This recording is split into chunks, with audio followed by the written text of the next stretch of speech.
अगर किसी की लड़ाई हो जाए, हाँ, या झगड़े होने लगे तो लोग क्या करते हैं, अपने संसारिक हथियारों को उठाते हैं, है ना।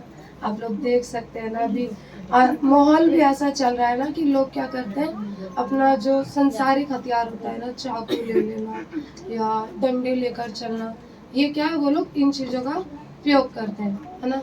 लेकिन बाइबल कहती है एक मसीह का हथियार क्या है ना। हम सीखेंगे ना कि हमारा आत्मिक हथियार हमारा पवित्र बाइबल या परमेश्वर का वचन है। अगर आपके जीवन में परमेश्वर का वचन नहीं है तो आप मसीह में लड़ने के लिए, आत्मिक युद्ध के लिए तैयार नहीं है। क्या आप बिगर हथियार के, बिगर आत्मिक हथियार के शैतान से लड़ सकते हैं?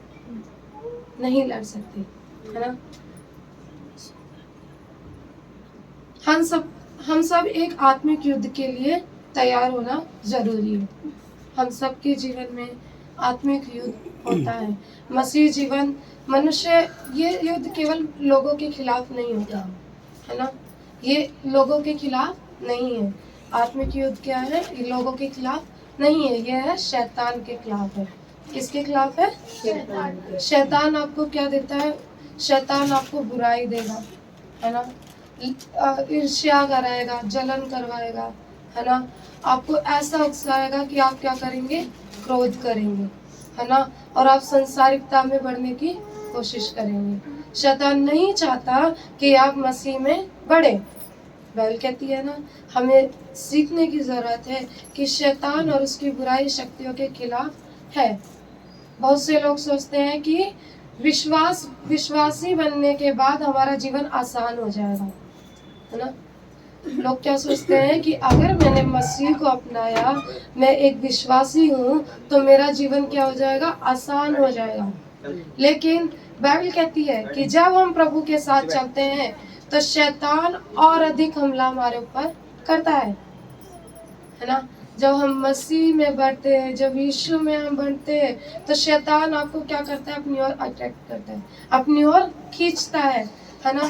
वो हर एक चीज वो आपको करने को कहेगा जिस चीज को आप छोड़ना चाहते हैं, है ना। मसीह आपको क्या सिखाता है? सच्चाई का रास्ता सिखाता है। वो आपको सिखाता है कि लोगों से प्रेम करो, है ना। अपने हृदय को क्या करो? नर्म रखो। अपने सताने वालों के लिए क्या करो? प्रार्थना करो। और शैतान आपको क्या सिखाता है कि अगर तुझे उसने बुरा कहा तो अब क्या करना है? तुझे उसके लिए लड़ाई करना है ना। उसने मुझे ऐसा शब्द क्यों कहा? शैतान आपको उकसाता है ना, कि आप उस चीज को करें, है ना। लेकिन बाइबल कहती है कि तुम्हें क्या करना? अपने बेरी से प्रेम करना है ना। मसीह जीवन आसान नहीं है। जब आप विश्वास में बढ़ रहे हैं, आप विश्वासी हैं, तो आप ये मत सोचे कि आपका जीवन आसान है ना। बाइबल कहती है जैसे उस लोगों ने यीशु को सताया वैसे ही आपको भी सताएंगे, है ना। शैतान जब यीशु की परीक्षा लेता है तो वो आपकी भी परीक्षा लेगा, है ना। वो शैतान आपको क्या करेगा? अपनी ओर अट्रैक्ट करेगा। लेकिन बाइबल कहती है कि जब हम प्रभु के साथ चलते हैं तो शैतान और अधिक हमला करता है। इसलिए पौलुस कहते हैं, पौलुस हमें क्या करते हैं? चेतावनी देते हैं, है ना। बाइबल आप पढ़ते हैं तो उसमें पौलुस हमें हर बात में क्या करते हैं? सिखाते हैं कि नहीं, ये चीज आपको नहीं करनी है ना। वो आपको बताता है कि तुम्हें क्या करना है? प्रार्थना करनी है ना, प्रेम करना है। आप लोग बाइबल में निकाल सकते हैं इफिसियों 6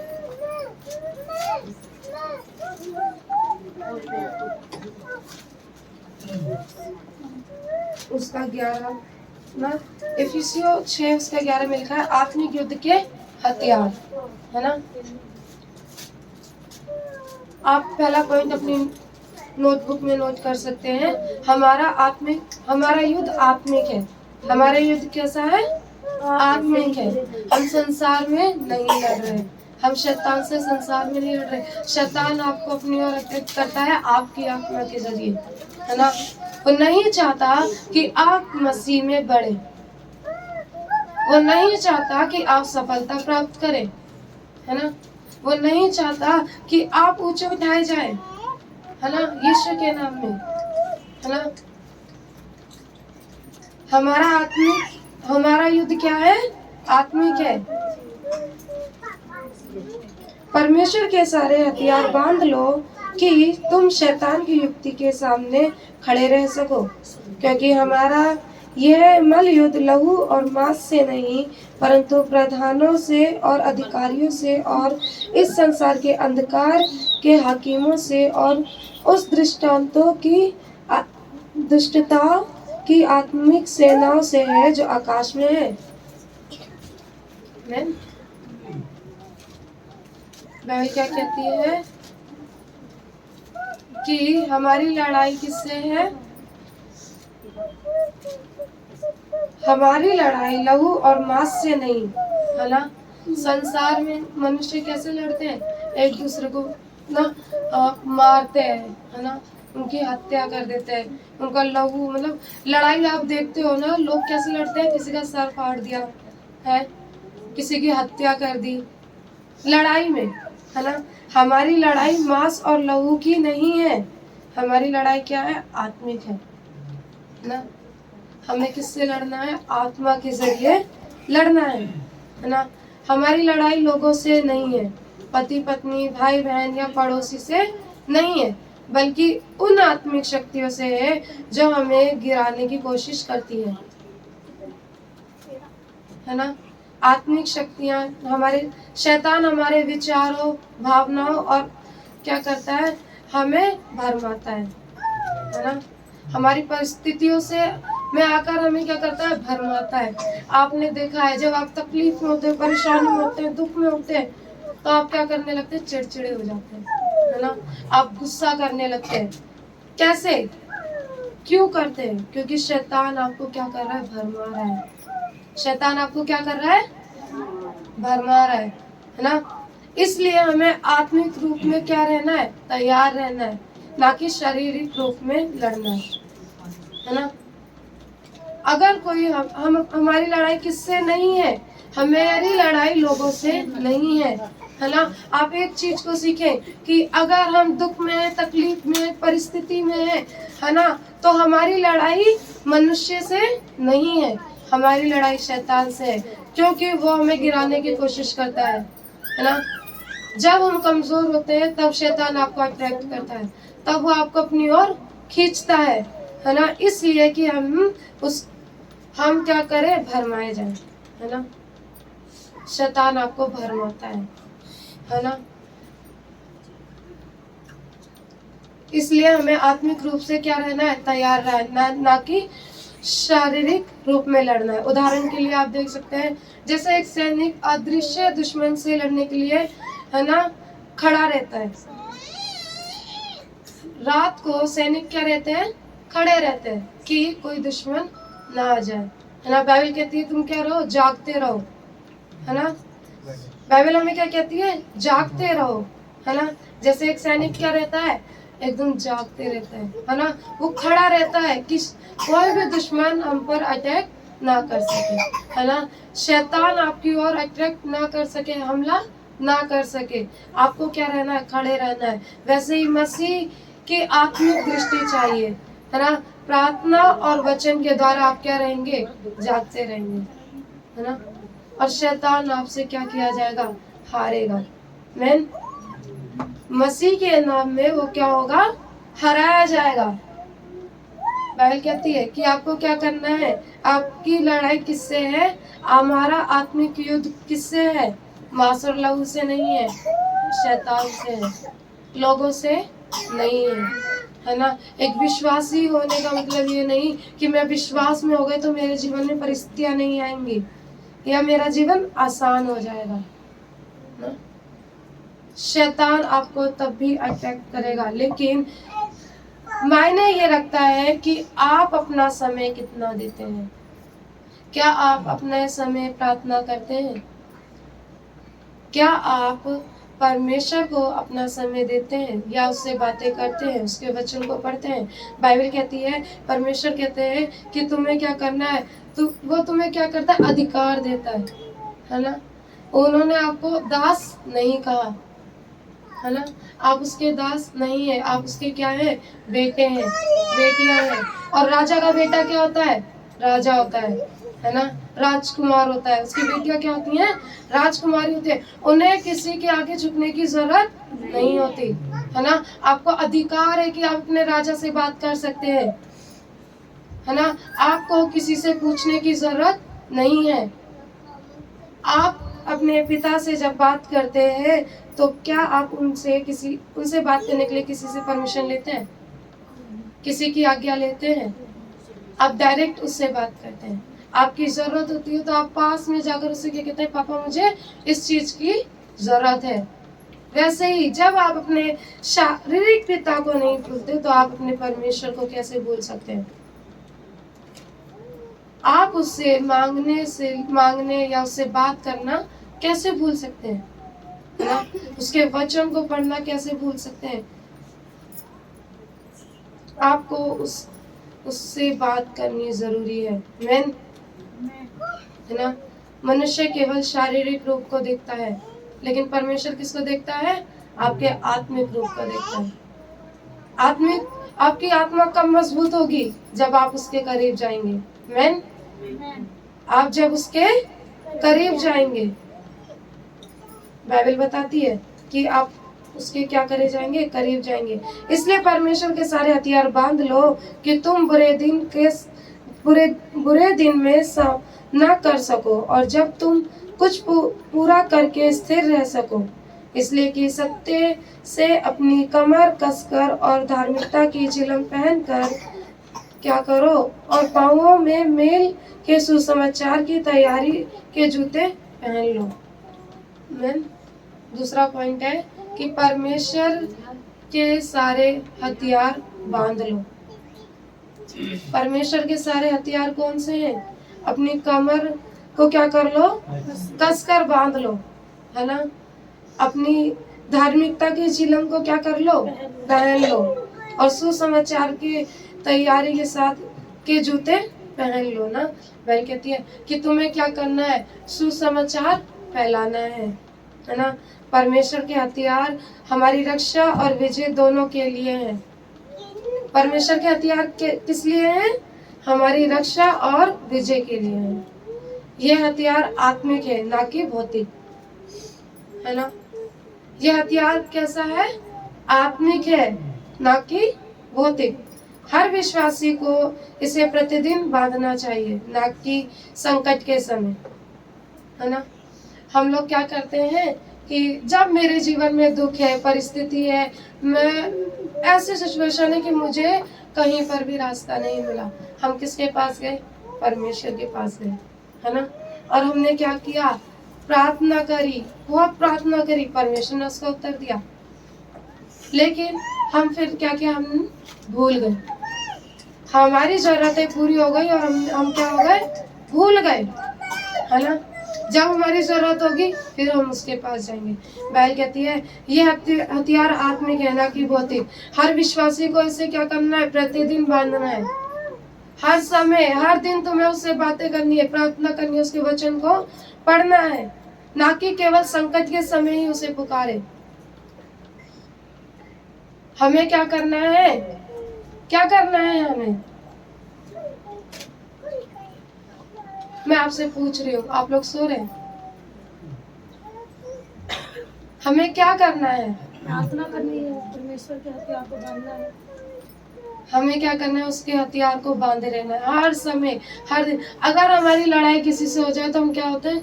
एकदम ध्यान से चलते हैं, है ना। एकदम चौकस होके चलते हैं, अपने सामान को लेकर चलते हैं, है ना, कि मेरी कोई हानि ना हो। ऐसे ही अगर आप शैतान से लड़ना चाहते हैं तो आपका आत्मिक हथियार आपके पास होना चाहिए। परमेश्वर का वचन आपके मन में होना चाहिए, है ना। आत्मिक युद्ध के लिए आप तैयार होने चाहिए, है ना। आत्मिक हथियार का अर्थ आप समझे, है ना। हम लोग सुन रहे हैं आत्मिक हथियार, आत्मिक हथियार। आखिर ये आत्मिक हथियार है क्या? आप तीसरे पॉइंट में लिखे कि आत्मिक हथियार का अर्थ क्या है।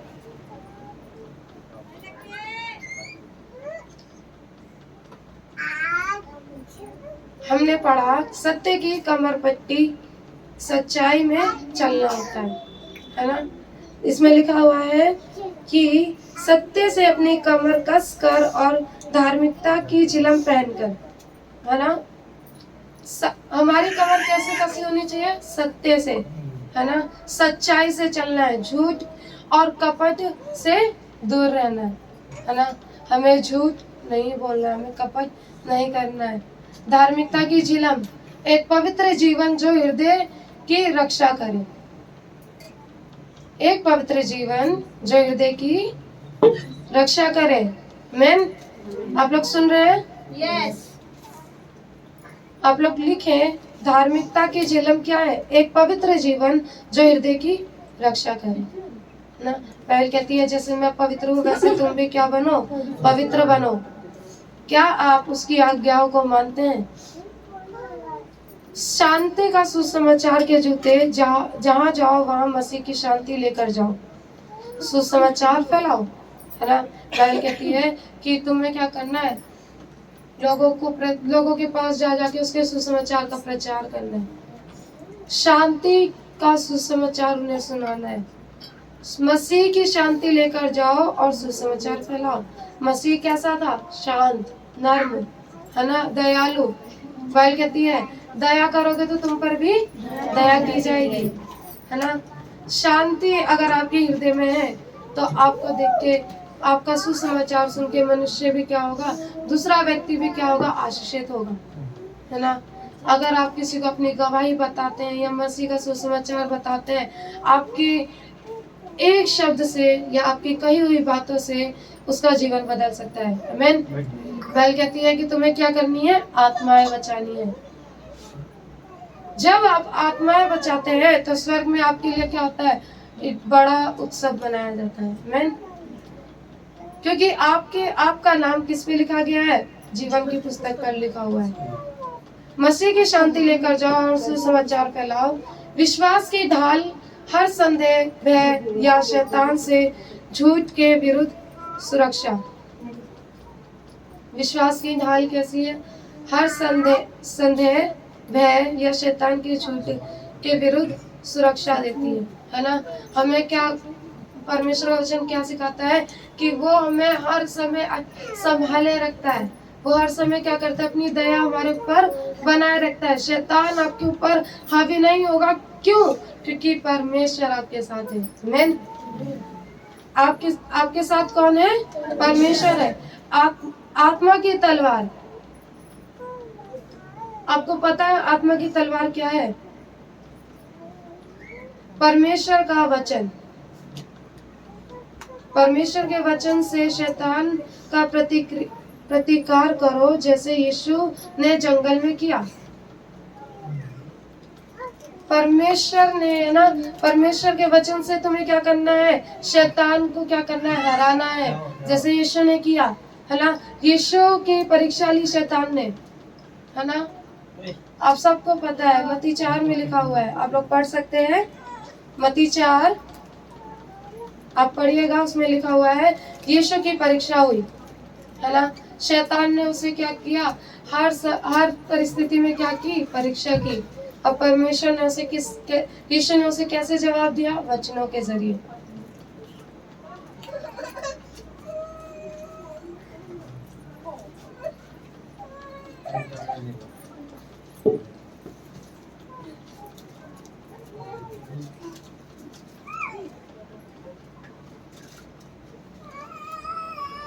मत्ती 4 उसमें लिखा है, तब आत्मा यीशु को जंगल में ले गया ताकि इब्लीस से उसकी परीक्षा हो। वह 40 दिन और 40 रात निराहार रहा। तब उसे भूख लगी। तब परखने वाले ने पास आकर उससे कहा, यदि तू परमेश्वर का पुत्र है तो कह दे कि ये पत्थर क्या बन जाए? रोटी बन जाए। यीशु ने उत्तर दिया, लिखा है, मनुष्य केवल रोटी से ही नहीं परंतु हर एक वचन से जो परमेश्वर के मुख से निकलता है जीवित रहेगा। आमीन। बाइबल कहती है ना, यीशु ने भी वचन के जरिए शैतान को हराया। अगर आपके जीवन में तकलीफ है, परेशानी है, शैतान आपको अट्रैक्ट कर रहा है, तो आपके जीवन में परमेश्वर का वचन होना जरूरी है। आपका आत्मिक हथियार पवित्र बाइबल है। आमीन। बाइबल बताती है कि जैसे शैतान ने यीशु की परीक्षा ली और यीशु ने क्या किया, वचन के जरिए शैतान को क्या किया, हराया है।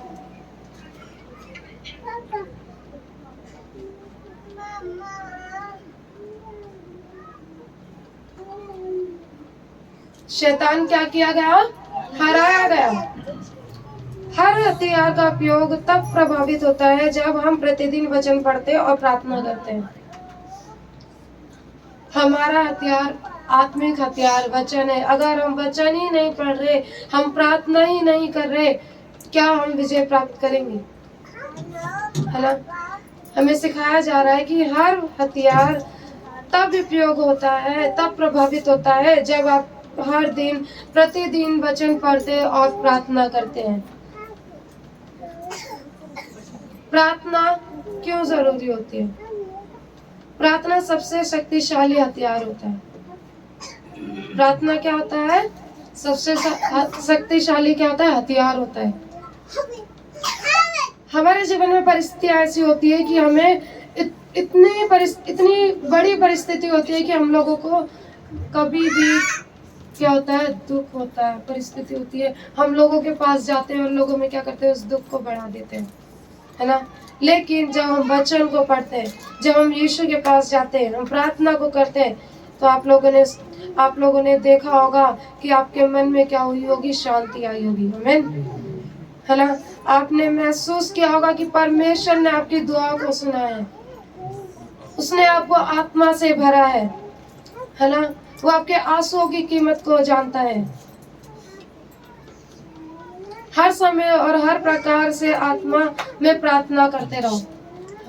प्रार्थना वह शक्ति है जो बाकी सभी हथियारों को सक्रिय करती है। बिना प्रार्थना के आत्मिक जीवन कमजोर पड़ जाता है। प्रार्थना से हम जागरूक, तैयार और विजयी रहते हैं। आप लोगों को, आप सच बताइए, आप लोग जब प्रार्थना करते हैं तो आप क्या हो जाते हैं, एक अनंत सी खुशी से भर जाते हैं, है ना? जब हम प्रार्थना करते हैं तो हमें क्या होती है, हमारा जो दुख होता है वो क्या हो जाता है, खुशी में बदल जाता है। आप लोगों ने, बाइबल कहती है ना कि वो आपकी प्रार्थनाओं को क्या करता है, सुनता है और उसका उत्तर देता है। अगर आप प्रार्थना नहीं करते तो आप शांति नहीं पाएंगे। क्यों? क्योंकि आप उसके पास ही नहीं गए, आपने उससे मांगा ही नहीं, आपने उससे कहा ही नहीं कि आपके जीवन में क्या तकलीफ है, क्या दुख है ना? परमेश्वर सब जानते हैं कि आपकी क्या परेशानी है। क्या आपने उससे बोला? क्या आपने अपने मुंह से उसे बताया, उन्हें बताया कि आपकी क्या जरूरत है? प्रार्थना वह शक्ति होती है जो बाकी सभी हथियारों को क्या कर देती है, सक्रिय करती है। बिना प्रार्थना के आत्मिक जीवन कमजोर पड़ जाता है। अगर आप मसीह में और आप प्रार्थना नहीं कर रहे तो आप क्या कर रहे हैं, एक फॉर्मेलिटी निभा रहे हैं, है ना? फिर आप क्या कर रहे हैं, एक काम की तरह आ रहे हैं और जा रहे हैं, आप उससे बात नहीं कर रहे, है ना? आप परमेश्वर से बात नहीं कर रहे। हम उदाहरण देखेंगे, जैसे मोबाइल बिना चार्ज के नहीं चल सकता, है ना? मोबाइल को अगर आप चार्ज नहीं करेंगे तो वो नहीं चलेगा। फिर आप क्या कर देंगे, उसे साइड पे रख देंगे। क्यों? क्योंकि वो चार्ज ही नहीं है। हम तो उसमें क्या करेंगे? क्या उसमें कॉल आएगी? या क्या हम किसी को मैसेज कर पाएंगे? या क्या हम रील्स देख पाएंगे? या हम वीडियोस देख पाएंगे? नहीं, है ना? वैसे ही मसीह बिना प्रार्थना के आत्मिक रूप में कमजोर हो जाता है। अगर आपका चार्जर क्या है? प्रार्थना है। अगर आप प्रार्थना नहीं कर रहे तो आप आत्मिक रूप में क्या हो रहे हैं? कमजोर हो रहे हैं। फिर शैतान आपको अट्रैक्ट कर रहा है, शैतान आप पे क्या कर रहा है, हमला कर रहा है, हावी हो रहा है। वो आपके ऊपर वो परिस्थिति दे रहा है जो आपके लिए मुश्किल है और आपने उसे चुना ही नहीं, आप उसके करीब गए ही नहीं। आपने कभी सोचा है कि आप जब प्रार्थना करते हैं, या आपने कभी प्रार्थना नहीं की, आप प्रार्थना करते थे और आपने प्रार्थना करनी छोड़ दी? क्यों? क्योंकि आपकी जरूरत पूरी हो गई। आपको जिस चीज के लिए प्रार्थना करनी थी और आप जिस चीज के लिए प्रार्थना कर रहे थे वो आपको मिल गया और आपने प्रार्थना करना छोड़ दिया। फिर आप क्या हो गए, आपका जो फोन है वो क्या हो रहा है, चार्ज खत्म हो रहा है ना, और वो क्या हो गया, स्विच ऑफ हो गया। आपका आत्मिक जीवन कैसा हो गया, स्विच ऑफ हो गया, वो चल नहीं रहा है। फिर आप किसके पास आते हैं, पास्टर के पास आते हैं, है ना। जैसे आपका फोन स्विच ऑफ हो जाता है तो आप क्या करने जाते हैं, फिर ऑन नहीं हो रहा है वो, आप किसके पास जाएंगे, मोबाइल के पास जाएंगे, मोबाइल वाले के पास जाएंगे। वैसे आप किसके पास आते हैं, पास्टर के पास आते हैं। कहते पास्टर जी मैं प्रार्थना करती थी लेकिन अब मेरा प्रार्थना में मन नहीं लग रहा। पास्टर ने पूछा क्यों नहीं लग रहा। पास्टर मैं पहले प्रार्थना करती थी, मैं दुख में थी और मैंने जिस विषय के लिए प्रार्थना किया वो मुझे मिल गया, लेकिन अब मुझे मिल गया तो मैं प्रार्थना नहीं करती। क्यों नहीं करते, बाइबल कहती है हर बात में क्या रहो, धन्यवादी बने रहो। फिर आप क्या कहते हैं, पास्टर आप मेरे लिए प्रार्थना करें। क्यों, क्योंकि अब मेरा प्रार्थना में मन नहीं लगता, अब वो चार्ज हो ही नहीं रहा, क्योंकि फोन क्या हो गया, स्विच ऑफ हो गया। अब पास्टर क्या कर रहे हैं, आपके चार्ज को फिर से ऑन कर रहे हैं, है ना। आप ये मत करें ना कि आपका फोन स्विच ऑफ हो जाए, फिर आपके जीवन में परिस्थितियां आए, फिर आपके जीवन में दुख आए और आप पास्टर के पास आए। पास्टर आपके लिए हर समय प्रार्थना करते हैं। समय है कि आप अपने आप को, अपने आत्मिक रूप को क्या करें, चार्जेबल रखें, है ना। आप प्रार्थना में निरंतर बने रहें। अगर आपके जीवन में खुशी है तो प्रभु से कहें कि धन्यवाद कि आपने मुझे ये खुशी का मौका दिया।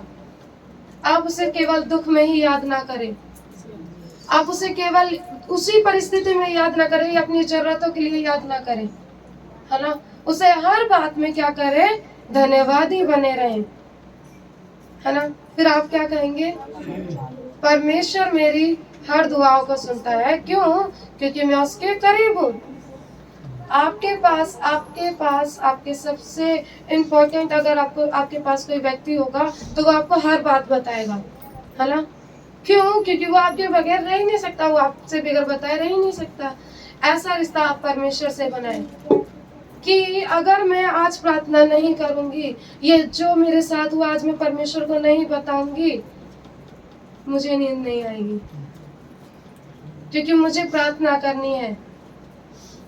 मनुष्य आपकी बातों को बता सकता है, वो आपकी बातों को फैला देगा, वो आपके दुख को, अगर आपने अपने दुख में उस व्यक्ति को जो बातें बताई उसने क्या कर दी, अगर उस व्यक्ति से आपकी लड़ाई हो गई ना तो वो आपकी सारी बातों को फैला देगा, वो हर एक बातें क्या कर देगा, फैला देगा और आपको बुरा बना देगा।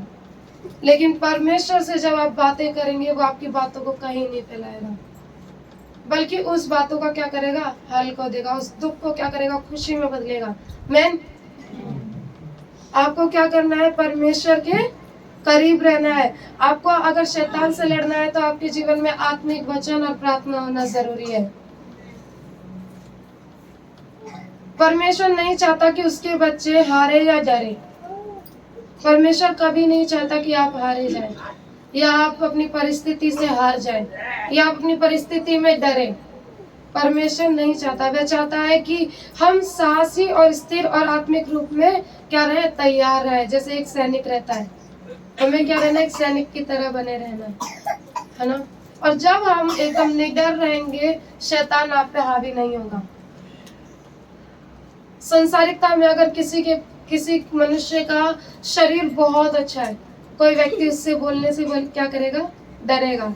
क्यों, क्योंकि अगर मैंने उससे एक शब्द बोला वो क्या करेगा, मुझे मारेगा, और मैं उससे क्या करूंगा। क्यों, क्योंकि वो आपसे डर रहा है ना। वो व्यक्ति उससे क्या कर रहा है, डर रहा है, क्योंकि उसका जो शरीर बहुत हैवी है, बहुत मजबूत है ना। अगर उस पर कोई मारेगा भी तो वो उस पर असर नहीं होगा, है ना।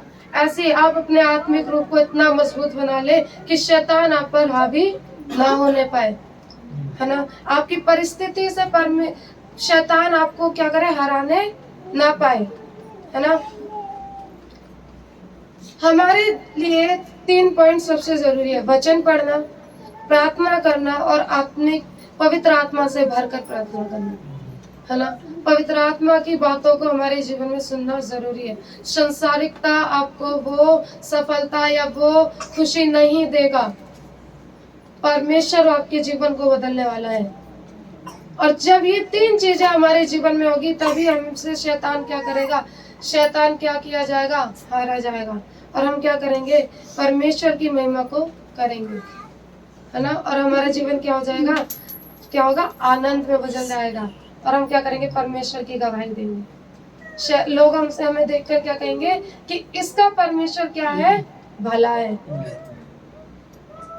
ऐसा कौन परमेश्वर है जो इसकी दुआओं को सुनकर तुरंत उत्तर देता है। वो क्या होगा, उत्सुक होगा, और वो भी आप मसीह को जानने के लिए क्या रहेगा, तैयार रहेगा।